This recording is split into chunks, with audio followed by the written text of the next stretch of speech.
back to my YouTube channel, guys.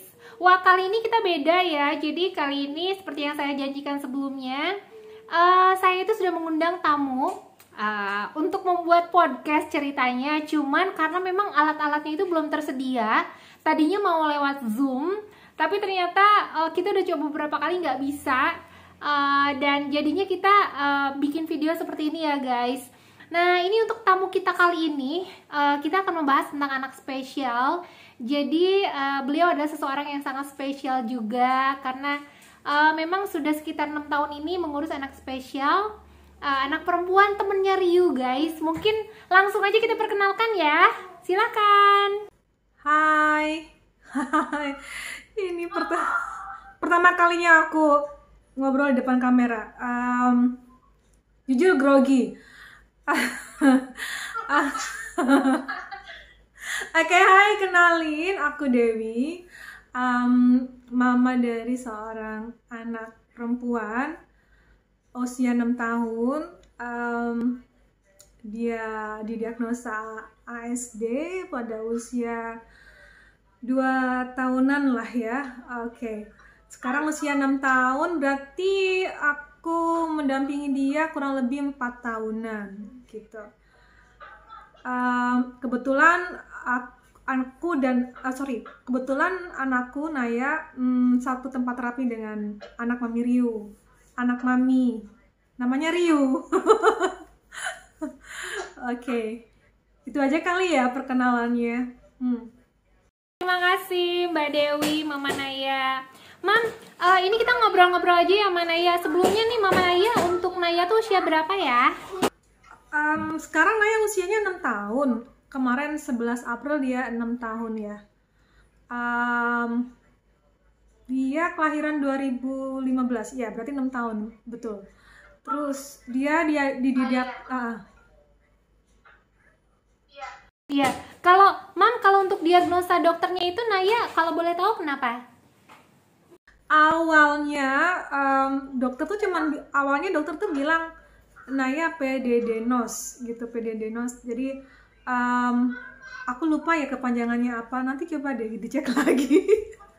Oke, apa namanya, masih abu-abu. Jadi mereka belum bisa, dokter belum bisa memastikan Naya itu autism atau belum, karena dia masih usia 2 tahun, jadi masih harus lebih.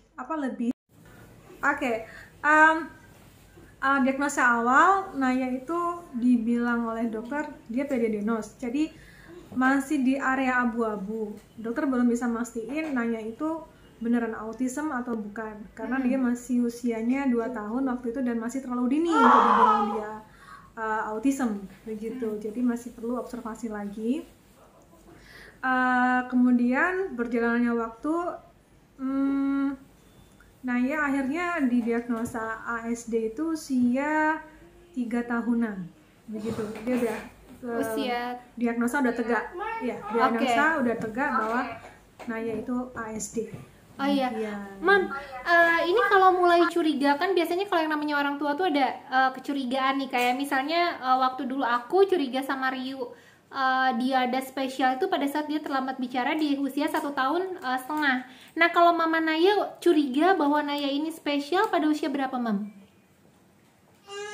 Kalau aku dulu awalnya pede banget. Aku tuh mikirnya Naya bukan ke arah sana. Aku cuma curiga, aku cuma mikir Naya ini kayaknya bakal terlambat bicara seperti sepupunya, cuma gitu aja. Kemudian once kita main sama tetangga, beberapa anak tetangga, terus kemudian ada seorang ibu yang bilang gini, Mam, itu kok Naya udah 2 tahun tangannya masih begitu ya? Begitu bagaimana ya maksudnya? Kok ada flapping? Coba deh konsultasi ke dokter tumbuh kembang. Baru aku tuh langsung masuk, aku langsung browsing, aku langsung searching, aku langsung browsing, aku dapat istilahnya screening anak autism online begitu. Kemudian aku dapat jawaban, begitu aku baca aku langsung lemes, dan ternyata memang di situ dia bilang Naya ke arah autism begitu. Dari situ aku baru cari dokter. Jadi Naya itu memang dia, aku udah tahu kalau dia itu terlambat bicara aja. Awalnya dia terlambat bicara, aku mikir nanti dia bisa lah begitu, karena ada kontak mata, ada komunikasi dia bisa begitu, cuman ada flapping begitu, cuma ada flapping aja. Ternyata memang aku pikir sih nggak masalah ya, masih 2 tahun, tapi masih oke lah begitu, karena dia lagi excited, dia seperti itu. Aku pikir karena dia lagi happy gitu aja, aku rasa masih masuk akal. Ternyata kita nggak boleh, aku nggak boleh terlena di situ, ternyata begitu. Ternyata ada tanda ke situ begitu. Oh iya Mam, ini sorry nih kepotong. Mungkin di antara ibu-ibu di sini ada yang nggak tahu flapping itu apa ya Mam? Boleh dijelasin? Oh ya. Flapping itu kalau macam-macam ya. Setiap mana beda-beda. Kalau Naya flappingnya begini. Jadi dia kayak ngepain tangannya ke samping. Ada juga flapping yang dia begini. Ada dia gerakan berulang ya Mam, begini. itu namanya ya? Ya, gerakan berulang. Flapping itu gerakan yang berulang-ulang. Beda lagi dengan steaming, begitu. Ada lagi steaming. Flapping itu rata-rata hampir sama sebenarnya. Kayaknya sih hampir sama antara flapping sama steaming sebenarnya. Mam, Naya itu dulu suka ini nggak sih, suka mainin roda gitu? Kalau Ryu kan dulu seneng banget tuh mainin roda berputar. Enggak, justru itu aku nggak pernah lihat ada kecenderungan seperti itu yang seperti anak autism pada umumnya. Katanya kan anak autism itu suka nyusun mainan, menyukai sesuatu hal dia pantengin terus. Tidak, Naya nggak seperti itu. Makanya aku nggak sampai mikir ke arah sana awalnya begitu. Cuman belakangan ini aku sama Papa Naya dapat benang merahnya, kalau ternyata Naya itu ada satu ketertarikan dengan warna. Apapun yang berwarna-warni dia pasti suka. Dia pasti akan betah di situ gitu. Oh, dia lebih tertarik sama warna yang bermacam-macam, yang menarik, yang menonjol gitu ya? Iya, dan itu acak, tapi tidak ada perlakuan khusus yang harus disusun-susun, yang harus atur-atur seperti yang rapi begitu, enggak, tapi dia acak. Okay. Karena memang ternyata ada yang acak, ada yang rapih, ternyata begitu. Aku juga baru tahu ini. Iya Mam, kalau misalnya barusan saya dengar, aku dengar barusan kan Mama Naya, ciri-cirinya Naya seperti apa, terus sampai akhirnya dokter sudah mendiagnosa bahwa Naya itu autism ya Mam ya?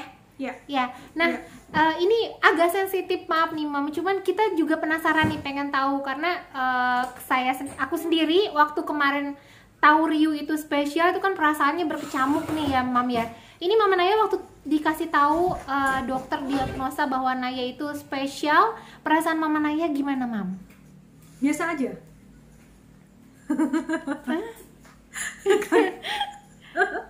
Aku biasa aja, jujur aku biasa aja, cuma autism, ke arah sana, oke. Terus apa yang dilakukan dok? Aku tenang, waktu itu aku sangat sorry, mungkin karena aku udah kaget duluan kali ya waktu terima email respon dari apa sih itu yang aku cerita tadi, screening online. Jadi ya, udah tahu gitu ya? Aku gabutnya udah di depan, tapi begitu dokter bilang, aku seolah-olah mendapat pengukuhan gitu ya dari dokter. Jadi oke, aku jadi lebih tenang ketika dokter tuh bilang seperti itu. Terus aku tanya apa yang harus aku lakukan, aku harus bagaimana. Jadi akhirnya Naya terapi seminggu 2 kali. Kebetulan kliniknya kan di Jakarta. Jadi aku sempat nginap di rumah saudara di daerah Mampang situ supaya terapi Naya lebih enak. Jadi dia nggak pulang ke Bogor, kita pulang ke rumah saudara di Jakarta. Kemudian besoknya terapi lagi, seminggu 2 kali Naya terapi begitu. Terapi sensori integritas ya. sama okupasi. Oh, sensori integrasi ya. Mam, kalau terapinya itu Naya udah seputar terapi apa aja yang dilakukan untuk Naya ya, Mam? Oke. Terapinya yang pertama kali itu sensori integrasi ya bahasa Indonesianya ya. SI Iya, kita iya. biasa kita bilang SI. Sebut ya. Kemudian terapi okupasi begitu, karena memang ada beberapa yang harus saya itu harus dapat masas dari terapis supaya saraf dan ototnya tuh lebih kuat begitu. Oh iya. Memang kalau Naya sendiri dalam postur tubuhnya kan biasanya kalau anak spesial tuh kakinya ada yang flat atau bentuk kakinya gitu. Ada masalah di situ, Mam? Naya kalau flat sih kayaknya enggak, dia juga nggak jinjit. Dia nggak jinjit, jalan biasa, cuman memang dia agak ke dalam ya, agak ke dalam. Mungkin karena pampers ya. X ya, X ya. Tapi waktu itu seharusnya Naya udah bisa lompat umur 2 tahun dan ada beberapa motorik kasar yang Naya itu terlambat. Naya belum bisa lompat. Oh iya ya, makanya kalau kita sensori integrasi tuh kadang terapis nyuruh loncat di trampolin itu ya, Mam, untuk melatih ya. Iya, latihannya seperti itu salah satunya. Iya, Mam, tadi kan kita sudah bicara tentang motorik halus dan motorik kasar Naya, perkembangannya dan terapi apa aja. Nah, ini kita penasaran nih, Mam, karena mama-mama di sini tuh banyak yang bertanya sama saya, anaknya diet nggak boleh makan apa aja gitu. Nah, kalau Naya sendiri diet nggak, Mam? Untuk Naya, aku nggak kasih diet yang orang kasih ya, karena memang banyak orang yang kasih anaknya diet force free gluten lah, apalah. Tapi kalau aku nggak, sebelum aku dietin Naya, tapi aku kasih diet itu yang memang benar-benar Naya itu alergi, itu aja sih sebenarnya. Aku sempat kasih tes alergi ke Naya alergi susu sapi, udah itu aja yang aku nggak kasih untuk sementara waktu. Oke. Ya begitu Naya. Nah, emang bener aku setuju sama Mama Naya, memang untuk diet ini nggak, sebenarnya kalau untuk Rio sendiri pun dietnya itu nggak ini ya. Kalau Rio lebih pada dia alergi coklat atau gula atau susu, memang itu yang aku batasin. Tapi kalau untuk yang lain-lainnya enggak sih sepertinya, karena kalau misalnya aku lihat memang kalau Rio sendiri kayak misalnya dia makan tepung, dia nggak jadi aktif, biasa aja gitu, nggak ada ininya ya, Mam. Mam, ini melanjutkan pertanyaan tadi, menurut Mama Naya nih, kalau misalnya tadi kan kita sama-sama memang tidak anak kita diet yang alergi sama dia aja gitu, yang sensitif alergi sama dia aja. Nah, kalau menurut Mama Naya, seberapa penting sih pengaruh diet untuk Naya menurut pengamatan Mama? Sejauh yang aku perhatikan sih nggak terlalu signifikan ya menurut aku ya. Tapi memang setiap anak nggak sama. Ada yang reaksi alerginya itu besar atau misalnya besar itu dalam arti yang kelihatan langsung begitu cepet dan kuat begitu. Kalau Naya sih enggak, lebih ke arah pilek gitu aja sih. Pilek, batuk, enggak aku stop. Kalau Rio mimisan, Mam. Ya. Tapi kalau gula itu aku rasa enggak cuma buat anak autism atau ADHD ataupun yang spesial ya. Anak-anak yang tipikal pun kalau dia kebanyakan makan gula akan jadi sugar rush, bisa tidur jam 3, jam 2 gitu kan. Karena energinya banyak ya. Betul banget. Apalagi sekarang ya, anak-anak jajannya macam-macam begitu. Ya, Mam, ini kan kita udah cerita tadi tentang diet ya. Berarti pertanyaan teman-teman semua yang penasaran, aduh anak saya nggak diet, anak saya diet gitu. Nah, ini kita sudah ngobrol sama Mama Naya bahwa Mama Naya juga nggak melakukan diet yang signifikan, hanya untuk bahan tertentu yang bikin Naya alergi aja. Nah, ini kita melompat ke maksudnya konteks lain. Kita penasaran nih, Mam, karena kan kalau sebagai orang tua anak spesial banyak ya up and down-nya ya, Mam, sedihnya gitu. Nah kan kayak misalnya Ryu, aku tuh sering nangis tiba-tiba gitu kan, karena kesel, karena udah nggak sanggup. Karena kalau misalnya kitanya lagi fit, lagi kesabarannya, tabungan sabarannya tinggi, kita kuat gitu. Tapi pada saat kita udah habis nih tabungan kesabarannya, udah nangis gitu. Nah Mam, suka duka punya anak spesial, ceritain dong Mam. Sama lah ya kurang lebih. Tadi aku cerita awal Naya didiagnosa bagaimana. Jujur aku awal sempat gabut, aku sempat kaget, tapi aku bisa gitu. Tapi berjalannya waktu ternyata tidak demikian. Tidak demikian artinya begini, ternyata aku tuh sedih. Ternyata aku tuh marah. Ternyata aku tuh depresi. Ternyata aku ada frustasi juga begitu, dan itu berjalan bergantian. Jadi awalnya memang untuk menerima kesedihan kan ada beberapa tahap ya Mam ya. Ada pertama itu kita denial dulu lah. Denial aku bilang sebentar lagi Naya bisa lancar bicara, sebentar lagi Naya bisa oke, Naya sebentar lagi baik-baik saja, anakku baik-baik saja, anakku cuma butuh ini aja, habis itu Naya fine seperti anak-anak yang lain. Awalnya itu denialnya seperti itu. Kemudian terus berjalannya waktu dia terapi, aku lihat pertumbuhannya, ada suka duganya, ada kerikil-kerikilnya, proses nganter dia terapi bagaimana ya kan. Dia yang nggak bisa diem di mobil, aku harus bawa dia ke Jakarta, aku nyupir sendiri. Kemudian tiba-tiba dia lepas dari seat beltnya, tiba-tiba dia ada di bawah kolong mobil, maksudnya di bawah kaki aku, dia tuh main gas rem dia tekan-tekan sendiri pakai tangannya. Itu luar biasa banget. Aku yang teriak, itu ini ya Mam, luar biasa. Kita gimana paniknya tuh lagi di tol kali itu. Iya, itu aku panik, aku histeris, aku di situ mulai lagi marah. Muncul marah aku di situ, begitu. Aku marah, kenapa begini gitu. Kenapa harus begini, kenapa aku gitu. Kenapa aku gitu kan, ada marah di situ. Marahnya udah level atas nih, marahnya sama Tuhan. Iya. Oke, iya pernah, aku juga pernah ngerasain Mam kayak gitu, yang marah sama Tuhan. Kenapa sih kok saya sampai harus ninggalin kerjaan saya, karir yang udah betul. Saya bangun dari bawah gitu, sampai bisa seperti itu, dan harus ditinggalin karena harus jaga Ryu gitu ya Mam. Iya. Ya macam-macam. Oke Mama Naya, kalau misalnya tadi kan aku dengar ya bahwa Mama Naya juga ada proses yang namanya denial, terus anger. Nah setelah itu gimana tuh Mam, perkembangannya, prosesnya seperti apa abis itu Mam? Next stepsnya kan biasanya masuk nih ke bargaining, tawar-tawaran begitu. Aku bisa nggak? Oke, fine, aku bisa. Oke, iya aku fine gitu. Kalau maksudnya aku bisa menerima ini begitu. Tapi ternyata di situ aku belum kuat di proses itu, karena masih ada syarat dan ketentuan yang berlaku gitu. Aku belum tulus di situ.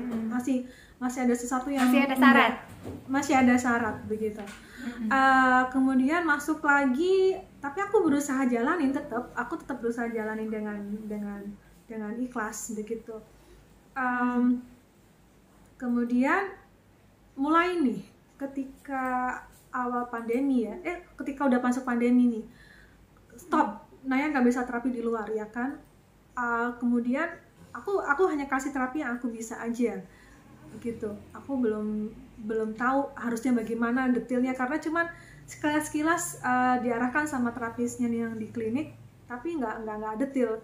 Kemudian ada satu masa yang Naya itu benar-benar aku ngerasa, kok Naya gini sih gitu. Ini gara-gara pandemi nih, aku nggak bisa kasih menyalahkan gitu ya. Betul, aku nggak bisa kasih terapi anakku dengan maksimal. Begitu di situ aku down lagi, aku depresi bener, karena Bapak Naya sempat yang dirawat di rumah sakit karena dia suspek segala macam. Itu luar biasa bagi aku jalanin itu ya. Aduh. Iya. Jadi rasain banget Mam. Ya, jadi aku harus jaga papanya, aku harus concern sama Naya waktu itu ya. Itu bukan bikin aku depresi, dan aku masuk ke, aku turun level lagi, aku marah lagi begitu. Dan itu aku merasa depresi banget, sampai akhirnya aku dapat dapat konsultan yang yang bisa bantu aku ngatasin itu. Ketika aku benar-benar ngerasa depresi, awalnya aku merasa aku kuat, terus begitu aku kuat, aku bisa. Tapi ternyata akhirnya aku ambil keputusan aku nggak bisa sendirian, aku perlu bantuan gitu. Akhirnya aku cari bantuan, aku browsing yang bisa bantu aku, karena Naya butuh aku. Kalau aku nggak sehat, kalau aku nggak kuat mentality ya, secara mental terutama, fisik pastilah aku harus sehat, tapi mental aku harus lebih kuat, begitu kan. Jadi aku minta bantuan, aku healing di situ. Di situ aku bisa ngobrol sama konsultan, aku bisa ngomong semuanya apa yang ganjal di hati aku. Akhirnya aku bisa acceptance. Akhirnya ya Mam. Akhirnya aku bisa acceptance. Dan itu butuh waktu ya untuk sampai ke acceptance ya Mam ya. Butuh waktu banget, bertahun-tahun. Naya udah umur 6 tahun sekarang ini acceptance pun baru. Ya baru-baru ini saja begitu.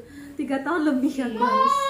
3 tahunan ya. Iya. 3 tahun lebih. 3 tahun lebih aku melalui itu. Iya, Mam, kalau misalnya dibilang acceptance itu memang butuh waktu lama, aku pun ngerasain hal yang sama sih. Malah aku mungkin lebih terlambat, karena saat ini kan usia Ryu udah mau 8 tahun, dan aku baru dalam proses acceptance itu pada saat usia Ryu itu 6 ke 7 gitu, baru bisa menerima. Itu pun karena kan cara orang beda-beda. Kalau Mama Naya lebih kepada konsultasi dengan orang yang lebih tahu. Kalau aku tuh lebih kepada meditasi, penerimaan diri seperti itu, dan itu yang bikin aku lebih tenang ya Mam. Nah ini ke pertanyaan selanjutnya nih Mam. Pasti kan ada yang namanya anak-anak mau spesial mau normal, mereka ada sesuatu yang bikin kesal. Cuman memang kalau punya anak spesial biasanya derajatnya lebih tinggi gitu kan. Bikin kesalnya gitu. Kayak contoh misalnya Ryu dulu aku lagi sakit, tiba-tiba dia mainin sabun, terus sabunnya itu yang lumayan aku sayangin banget, tiba-tiba udah habis, itu kesel banget tuh. Mama Naya ada nggak peristiwa seperti itu yang bikin kesel gitu sampai inget sampai sekarang gitu? Banyak. Banyak sebenarnya, tapi yang paling bikin kesel itu kalau dia udah a little bit jerk. Kalau Naya udah mainin pup. Jadi kan Naya tuh bisa pup di toilet begitu, cuman harus dengan pendampingan. Dia masih belum di level yang sadar, oh aku mules, aku sakit perut, oh aku harus ke toilet, belum. Tapi kalau dia diarahkan dia bisa. Nah, sedangkan selama ini kan aku sering sendirian ya, maksudnya Bibi itu hanya datang dan pergi. Jadi datang jam 8, pulang jam 11. Sisanya Naya sama aku aja berdua, karena papa Naya kan memang dinasnya jauh. Jadi kadang aku lagi cuci piring begitu, Naya udah pup di kamar dan dia mainin pupnya, dia bejek-bejek pupnya. Karena Naya nggak tahu itu apa gitu ya Mam ya. Iya betul. Cuman itu yang paling aku Iya pasti Mam, karena emosi jiwa. Iya. Susah ya Mam untuk memberikan pemahaman bahwa itu nggak boleh ya, harus berulang terus ya Mam sepertinya. Iya, harus berulang. Kita nggak bisa dan itu nggak ada patokan. Oh 2 bulan selesai Bu masalahnya. Oh 3 bulan selesai. Enggak. Setiap anak beda-beda. Nggak sama. Tergantung kita juga. Iya benar. Sekarang gimana Mam Naya? Masih seperti itu kah? Masih ya. Kalau aku lengah lah, aku pasti adalah lengahnya. Cuman untuk saat ini Naya sudah ada awareness. Habis bejek-bejek itu dia terus ke kamar mandi, dia lepas, dia cuci tangan gitu. Meskipun berantakan di kamar mandi. Ya, paling tidak ada progres lah ya Mam ya. Nah, ya betul. Kalau kita kan kalau ibu bener-bener cuma mainin aja. Kalau sekarang udah main cuman dipegang, aku kayaknya aku seperti ini mungkin ya, aku harus cuci, tanganku kotor, aku harus cuci tangan, ini pampersku kotor, aku harus lepas gitu. Dia udah di level itu Mas. Udah lumayan ada peningkatan gitu. Ya paling tidak kan ada progres. Kita jadi sebagai orang tua anak spesial jadi lebih banyak bersyukur ya Mam. Karena perkembangan sedikit pun kita syukurin. Betul. Gitu. Wajib. Iya.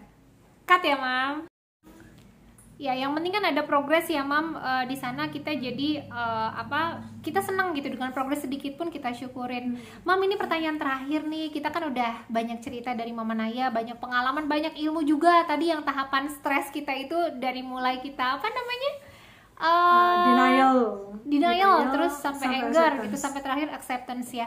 Nah, ini itu juga jadi tambah ilmu buat mama-mama semua. Nah, sekarang pertanyaan terakhir nih, Mam. Bukan pertanyaan sih, kita minta nih pesan-pesan buat orang tua anak spesial lainnya itu, Mam, biar kita semuanya lebih baik gitu, dari Mama Naya. Sebenarnya aku juga belum lulus ya. Kalau mau ditanya pesan, aduh, kayaknya aku ibu yang wise banget begitu kesannya. Proses. Wise lah, Mam. Yang utama itu cuma yang paling bisa dan paling mudah dilakukan itu cuma satu, sayangi anak kita tanpa syarat. Iya. Itu aja. Kalau kita udah nyayangin anak kita tanpa syarat, apapun yang anak kita lakukan, apapun keadaan anak kita bisa terima itu dengan baik. Lalu kita bisa berpikir dengan baik, apa yang harus aku lakukan, aku harus bagaimana, apapun, mau dikasih terapi apapun, mau konsultasi dengan dokter atau profesor siapapun, kalau di situ nggak ada sayang, nggak ada loving, nggak ada caring, nggak bisa, nggak tembus. Begitu. Jadi memang harus sayang, terima apapun kondisi anak kita harus tetap care sama dia, kita harus caring, kita harus sayang, kita harus loving tanpa syarat. Dan itu cuma ibu yang bisa melakukan itu ya, Mam? Ibu yang bisa ngerasain. Bapak iya. Bapak wajib, Bapak punya kewajiban di situ karena kan bikinnya dulu berdua, nggak cuma ibu doang. Iya, tapi yang lebih cepat menerima dan lebih cepat perasaan seperti itu, yang kita mencintai diri dia apa adanya gitu, itu lebih kepada ibunya ya, Mam. Cuman kalau ayah itu kan kadang dia kurang sensitif gitu ya biasanya gitu. Tapi itu pun juga berpengaruh sebenarnya ke cepat lambatnya anak kita berkembang. Jadi memang tidak bisa cuma ibu saja yang bisa yang seperti itu, tapi harus dua-duanya. Semakin dua-duanya bapak dan ibu ini kompak dalam caring and loving anaknya, keadaan anaknya apapun, itu dia akan semakin cepat, semakin dia merasa dicintai, semakin dia merasa diterima oleh kedua orang tuanya, dia semakin cepat progresnya, semakin cepat ya.